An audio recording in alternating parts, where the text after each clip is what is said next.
And now for our talk this morning. First, again, for our remote audience, I'd like to invite you, if you have the time on Sunday mornings, to join our entire service, which begins at 10:30 Mountain Standard Time. Arizona does not observe daylight time, so we just stay the same time all the year long, and then when the rest of you go on daylight time, we have to make some big adjustments here. 3 hours for Eastern, 2 hours for Central, an hour difference for Mountain Daylight Time, and then us, Standard Time.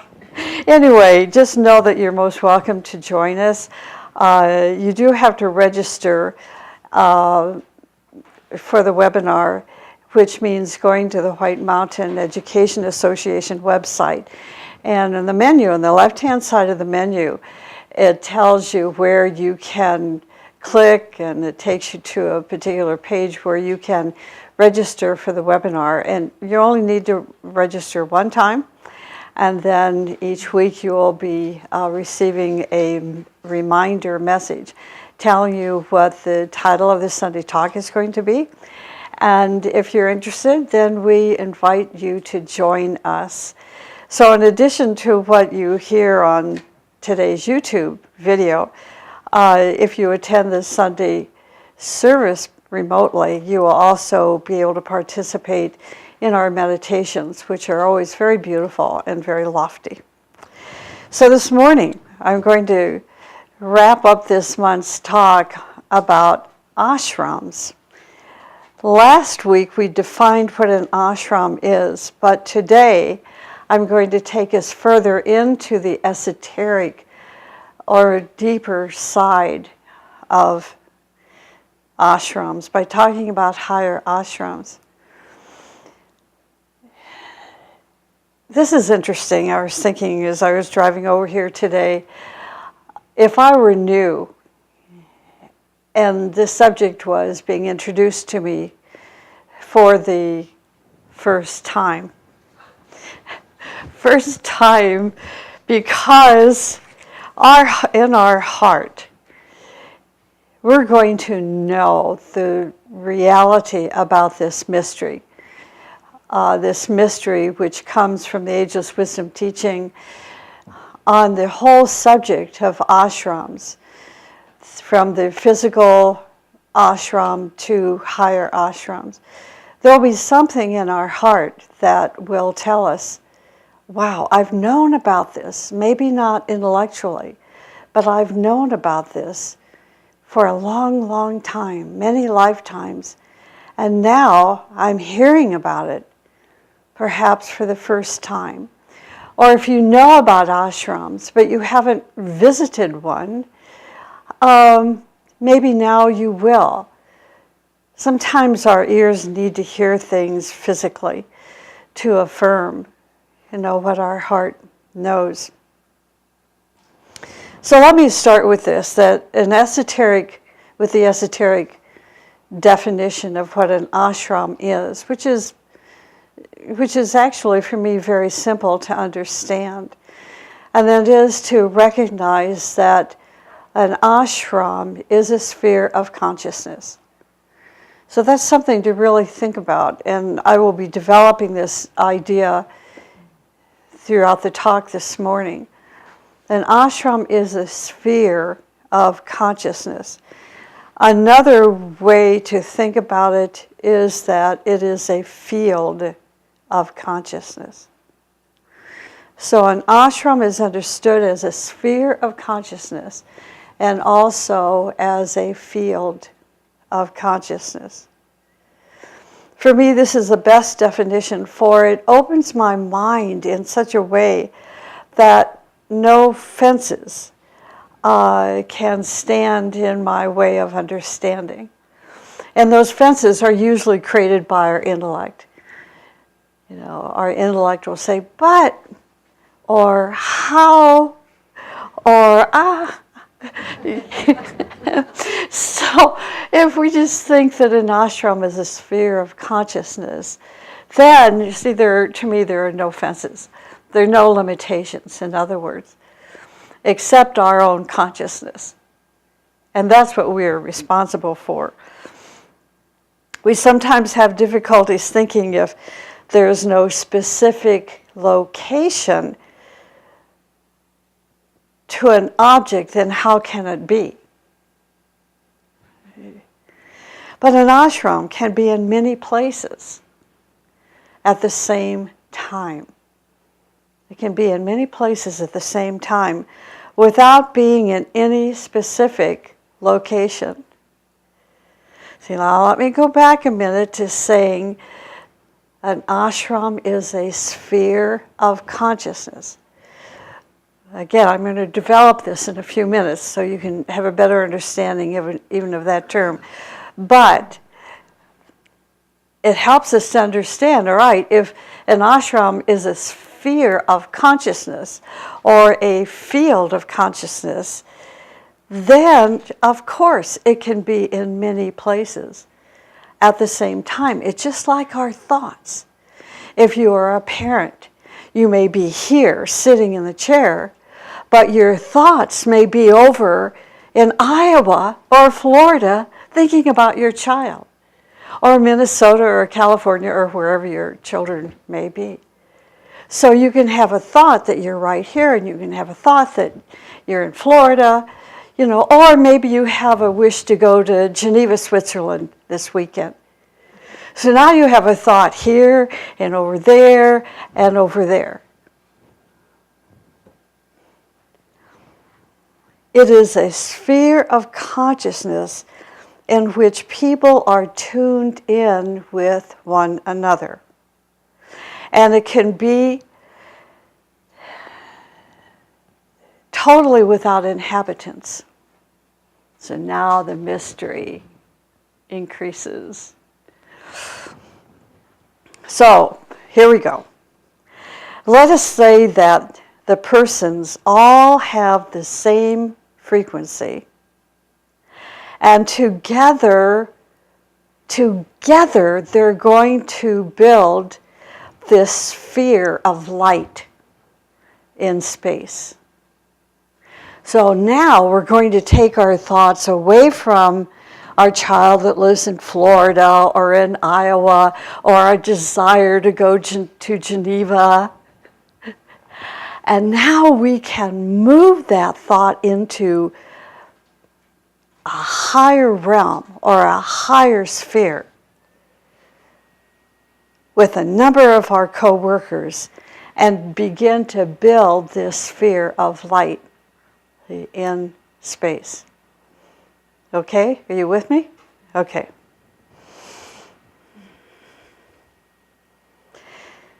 There are many such spheres of light in space. They are not only the result of projections, now listen to this carefully, they are not only projections from planetary sources, but also the projections of higher beings. The higher and the lower meet. These projections from planetary sources and higher beings are like a vision or a satellite to guide those who contact them. In a way, this is a great little metaphor. Yesterday I was driving along in my little Nissan car that I love. I'm not attached to it, but I love it. And what I love the most about this car is that it has Sirius XM radio. So I hopped in my car and I was going to go down, do my errands, turned on the radio, and all I got was Channel 1. Well, if you have Sirius XM, you know Channel 1 is the most boring station of all their 900 stations, because all it does is tells you what's on the other stations. I thought, oh, woe is me, what am I going to do? Well, in this electronic world, on station one, there was a telephone number to call. So I pull out my cell phone in the car and call Sirius XM and it said, help. I only have station one. And they said, well, that's a problem, isn't it? And I said, you betcha. And so she said, I'll beam this satellite right to your car. Where are you? I could not believe it.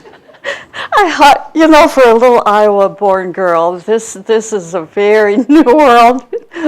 But look at this. When we talk about spheres in space, and that the projections coming from planetary sources or higher beings can beam themselves to this location in space. Look as above, below. Look at what's happening. So here's this satellite beaming itself to my car, and voila, I have CNN once again. Or Symphony Hall, which is in our channel. I like Channel 7 because 70s music is played there too. The difference between satellite radio. Ooh, what was that? I don't know. A very weird. Oh, I know what it is. I think I just turned this off. Okay, it's back on. Okay, the difference between the two is that this sphere of light is being built with ideas and visions. Ideas and visions. With thoughts and wisdom. So the people that have the same frequency and that are building this together, building this sphere of light, may be living in different areas of the world, but they are all living in the same ashram. Okay?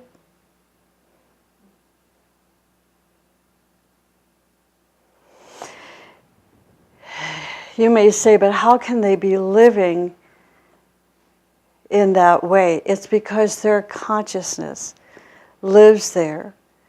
In the beginning, just in moments, but ultimately 24 hours a day. If you're in direct contact with that ashram or that sphere or field of consciousness, eventually your consciousness will live there 24 hours a day.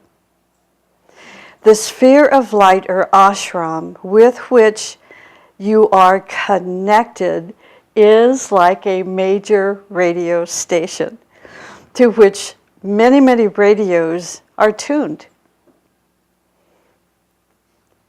It is a sphere of consciousness to which each individual contributes and receives. As long as I've had my car and as long as I have had that satellite radio, this has never happened, where I've lost the beam. And what a wonderful metaphor for today's talk.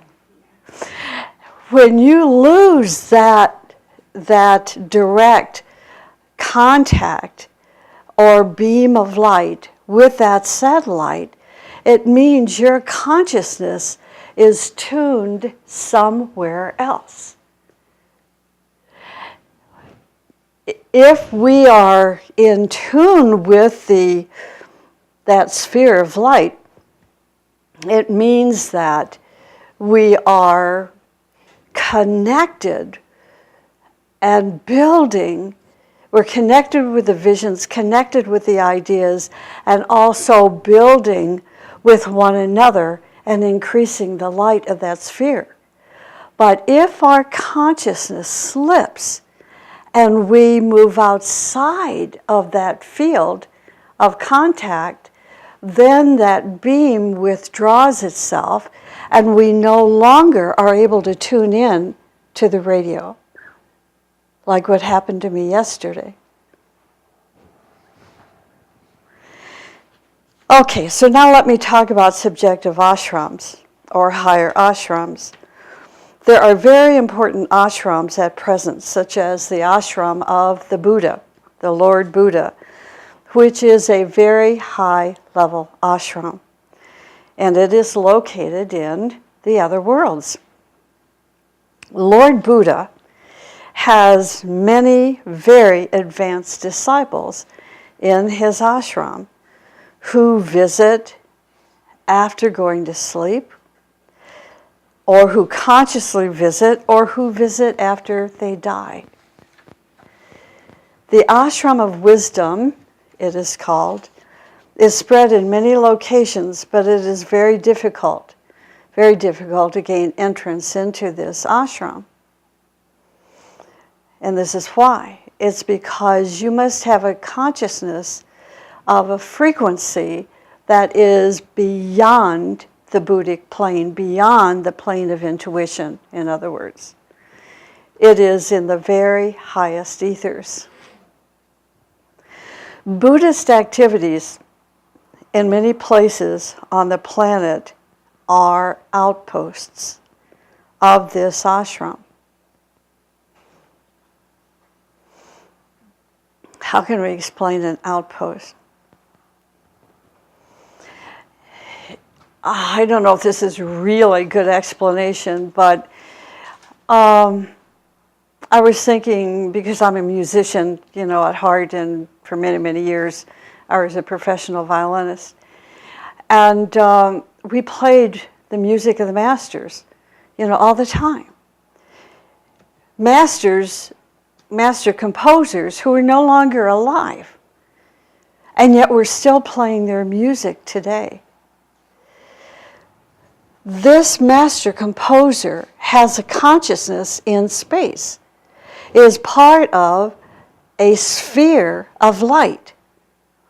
The outpost of that master composer's work is found in the orchestras and organizations that perform his or her music.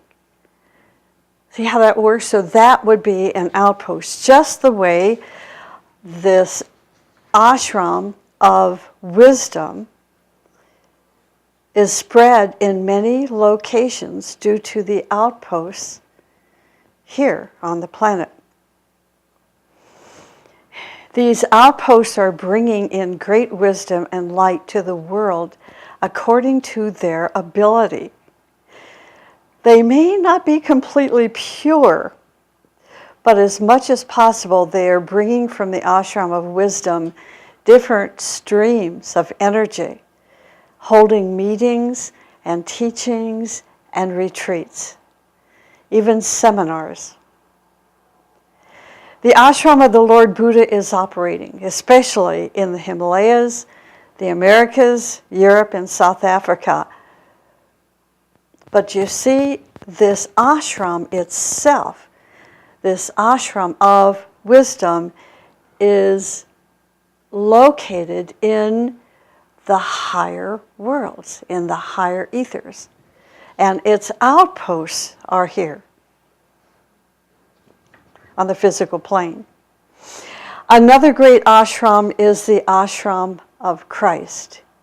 Oh, I just got this idea to explain. This is why we may see an ashram, an outpost of an ashram on the earthly plane one moment, and in the next moment it's dispersed. And we wonder, how can that be? It's just like what happened in my car yesterday. That satellite radio wasn't tuned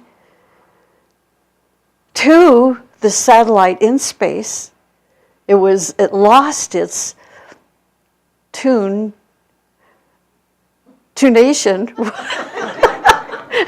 Isn't that a great word? Okay. And so it wasn't there. I had no contact.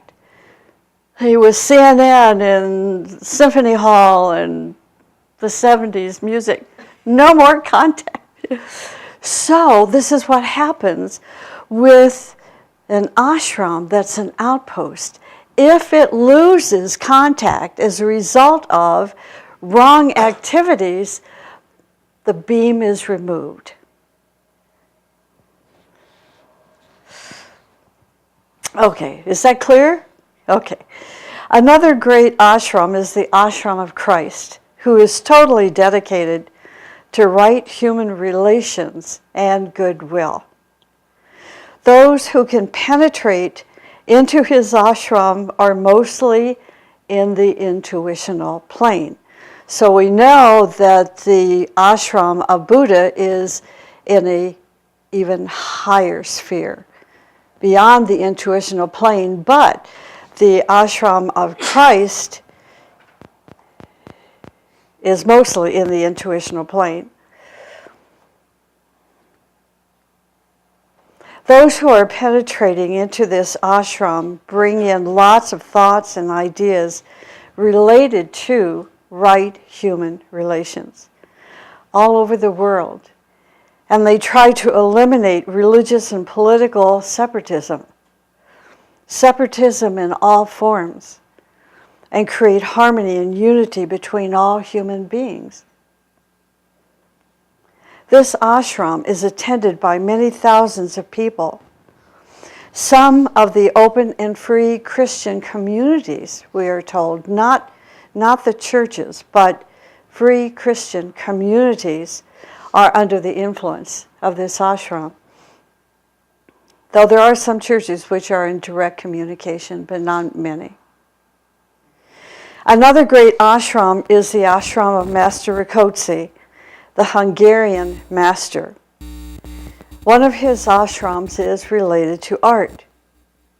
He is trying to bring all artists into his ashram, all true artists into his ashram, to educate them to what? Just think about it. Look at how practical this is. To new concepts. Okay? And then send them back to create new kinds of art that bring transformation into people's life.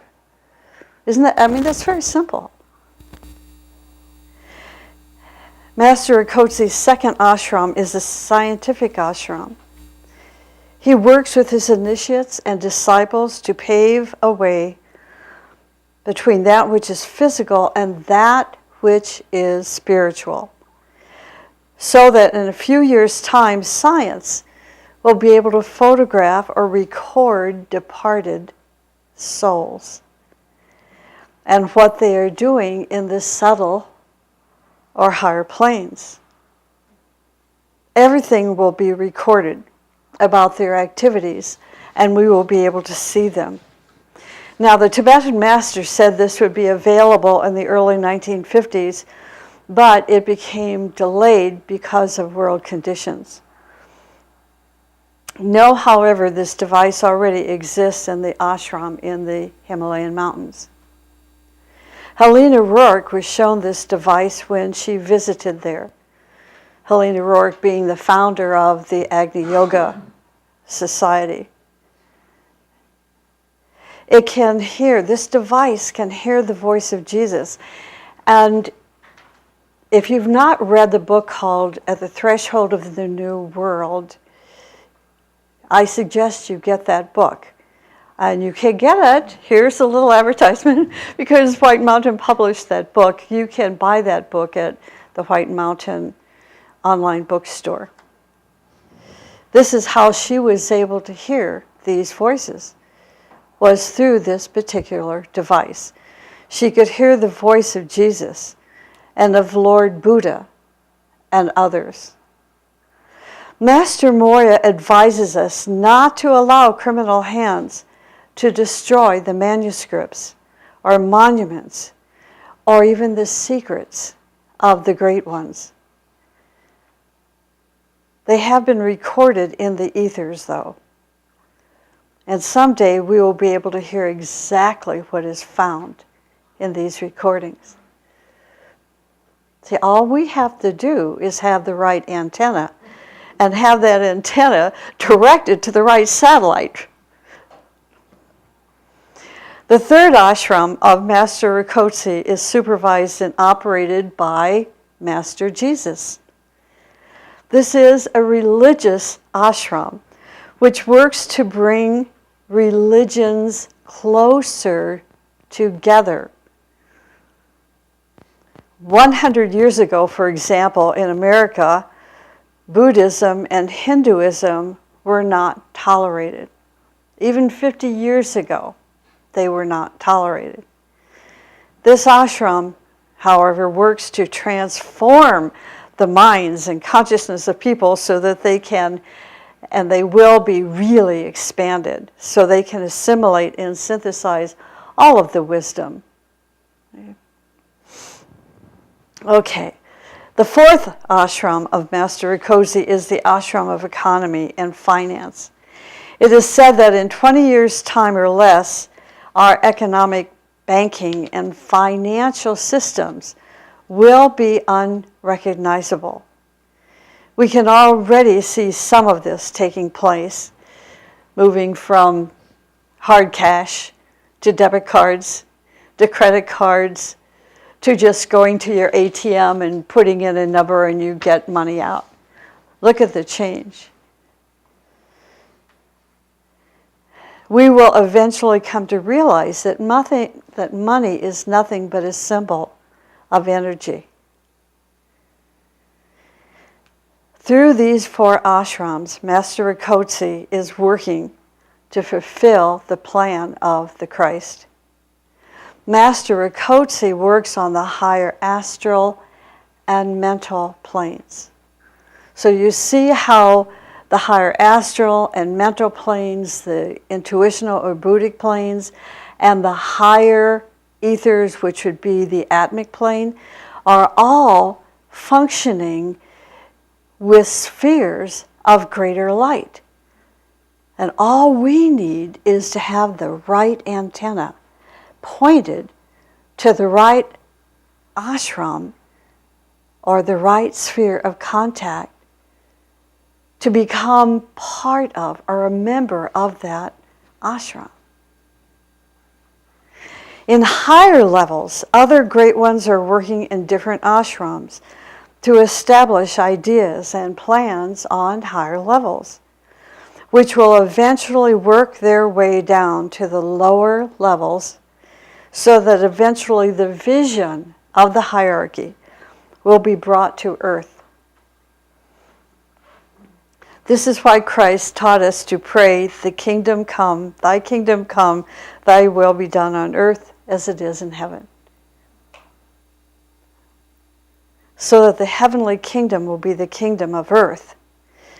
A real ashram is a sphere of consciousness in space. So are you beginning to see how this works now? Okay, great. It is like a satellite that has millions of receiving stations on Earth. It is a sphere of consciousness in space which has many outlets. The outlets would be individuals, it would be groups, centers, and so on. So anyone who is in conscious communication with that satellite, conscious, not pretend, not wish, but conscious communication with that satellite is a member of that ashram. If an ashram is a sphere of consciousness, then how does it come into being? And this is done in one of two ways. The first way is that this sphere of consciousness is sometimes inhabited. Remember in the beginning I said not all of these spheres are inhabited? Okay, now, one of the ways that these spheres come into existence is by being inhabited, such as by great ones like Master Moria, like Christ, like Buddha, and other different entities who act as agents. Now look at this organizational system. This is hierarchy, which is very organized. These great ones act as agents to coordinate the dreams and visions and ideas and thoughts of the receiving stations that send back our wishes, our hopes, our dreams, our needs. So this is where the lower meets the higher.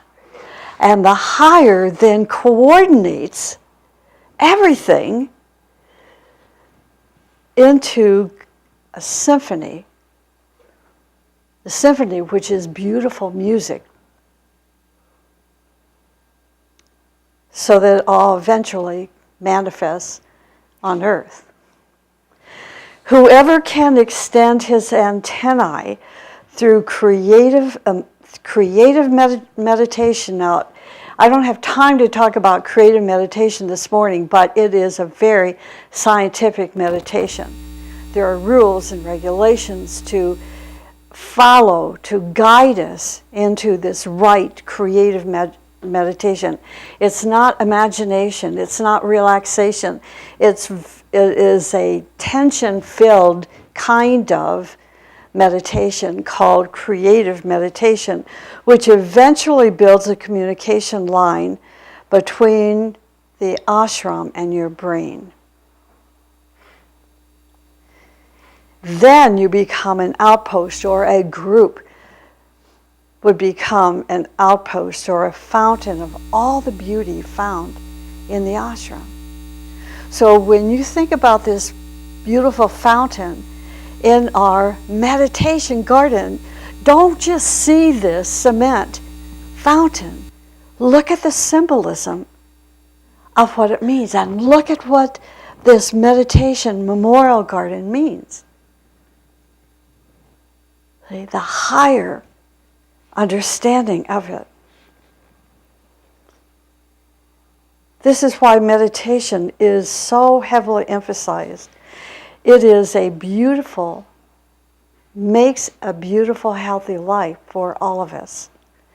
This is why the brain and nervous system must be healthy, and why sexual energy should not be wasted or misused.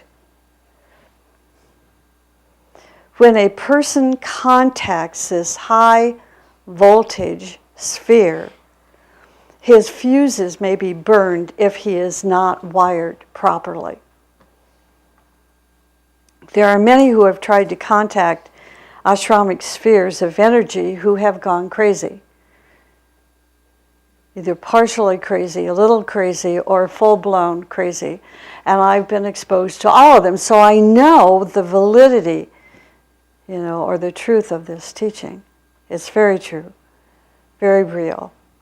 So it is very important for us to keep our body pure, our emotions and heart and mind pure, so that we become capable of contacting these sources of beauty and radiate them.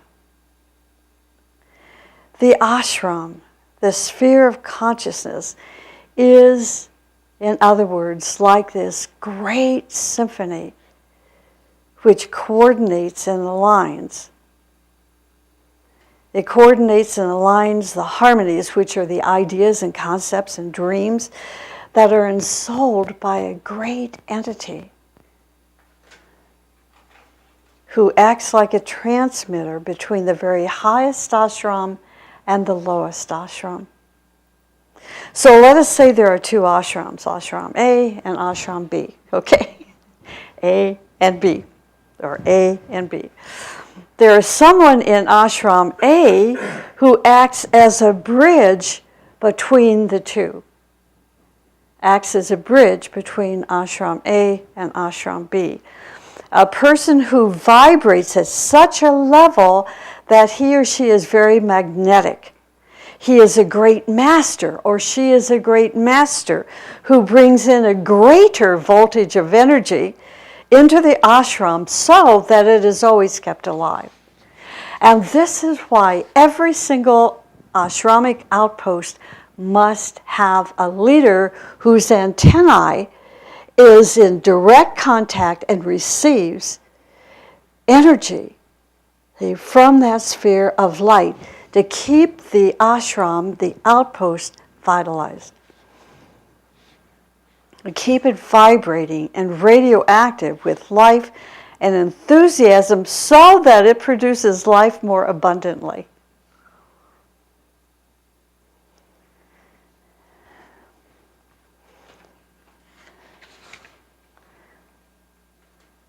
Okay, and this is the second way that an ashram comes into being. Ashrams are sometimes not built by human aspiration and striving. There are ashramic, and I think you're getting the idea about this, that there are ashramic stations in space, which, well, maybe you haven't gotten the idea. Maybe you have, maybe you haven't. Okay, let's see. There are ashramic stations in space which have been projected from extraterrestrial masters. Did you get that? Okay. This projection eventually attracts the best aspirations and striving of people, becoming a link between the lower and higher worlds. So all of these great ideas and knowledge and progress in the fields, all fields of human endeavor, come from ashrams. There are 7 fields of human endeavor which receive the light from the ashrams. For example, in politics, we try to find those people who are inspired by real, correct, and pure leadership. And it is a surefire guarantee that they're going to be easily recognized and immediately tried to put down. Because that's just the way this world works today. It's kind of topsy-turvy.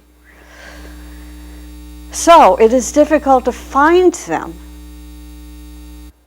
So where on one hand it's easy for us to find them, enlightened being to find them, they try to, the majority of these great ones in that particular field, try to hide themselves and work behind the scenes.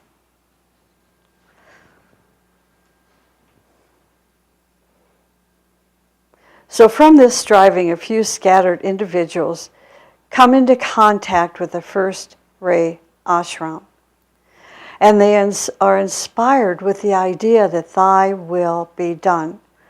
The role of politics in this particular ashram is to coordinate our lives to the will of infinite wisdom. So each ashram has its own qualities while being in tune with the others. You see how they all work together? They're not isolated from one another. They're working together like a symphony. Some outpost ashrams are not from Earth. I think we're getting that. For example, the 7 rishis of the Great Bear saw that humanity needed a wisdom. So they projected it into space. And when a group of people are really striving and disciplining themselves to make contact with this hierarchical ashram, this contact gradually externalizes through the group. Did you get that?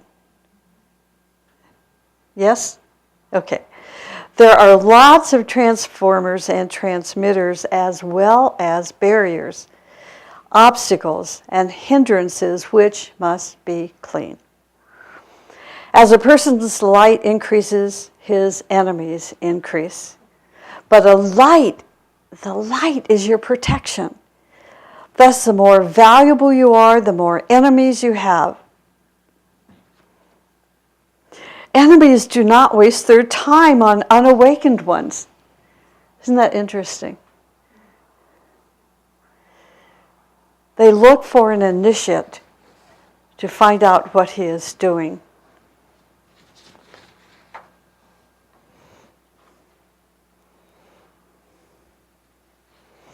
Protection is a function of the ashram. So by keeping company with one another, protection is afforded. We're going to run a little over this morning. I hope that it's okay with you. I just don't want to leave this midair. Okay, so yeah, cute.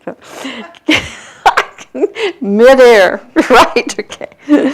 So keeping company makes a tremendous link of magnetic energy, which resists the attacks of dark ones. The ashram protects itself and keeps itself clean. If the people start hating each other, gossiping about each other, and becoming occupied with their own silly problems, the ashram becomes rotten and the energy is no longer there. An ashram is a matter of togetherness in heart and mind, in dreams and striving. In togetherness, no one can conquer you. But if there is trash, then the bugs enter. Those who are close to the ashram have better direction in their lives than those who are unrelated to an ashram. Unrelated people have very little, if any, direction at all. Their direction, in fact, comes from mundane sources. And these mundane sources, and you think about this, and you'll see the truth of it, that these mundane sources breed what? Hatred, anger, greed, jealousy, and separatism. But those who approach the ashram, they begin to balance themselves with the plan and purpose of life. So there are three, and I'm going to start wrapping this up now. There are three kinds of people who approach the ashram. The first kind are those members of the ashram subjectively. They are subjective members of the ashram, even though objectively there may be chaos still in their lives. The second kind of people are those who are eager to join, but they have so many obstacles and pride and vanity and jealousy in their aura that they are blocked from doing what their soul, the capital S soul, wishes. And they do not and cannot approach the ashram. And then the third kind of people are those who do not belong to the ashram, but who want to window shop and see what is going on. One day, 2 American women came to see the teacher, a teacher in a very advanced monastery. The teacher was working in the garden. The women asked, "Oh, where is the teacher?" And they were pointed down to that dirty man in the garden. They could not believe their eyes. The teacher called them to him and asked them, "Why have you come?" They said, "Well, we want to learn wisdom and to strive to be spiritual and beautiful. We are willing to sacrifice everything for the sake of wisdom." "Well," he said, "you know it's going to cost you." And they said, well, we don't understand. And the teacher replied, "Ladies, come here and strip off all your clothing so that we can see." The women, they were outraged. They could not believe their ears, and they refused to undress. So the teacher threw them out of the monastery, saying, "For wisdom, you don't even give your nakedness. Who cares about you?" A month later, the women reappeared, and he accepted them as students. Teachers, in very unexpected ways, create trouble so that only those who are very sincere approach. They do not want zombies or unnecessary obstacles and problems. They want people who can work together. Gossips and self-centered people and people who are separative and noisy too, are nosy. They're just a waste of time. And that's it.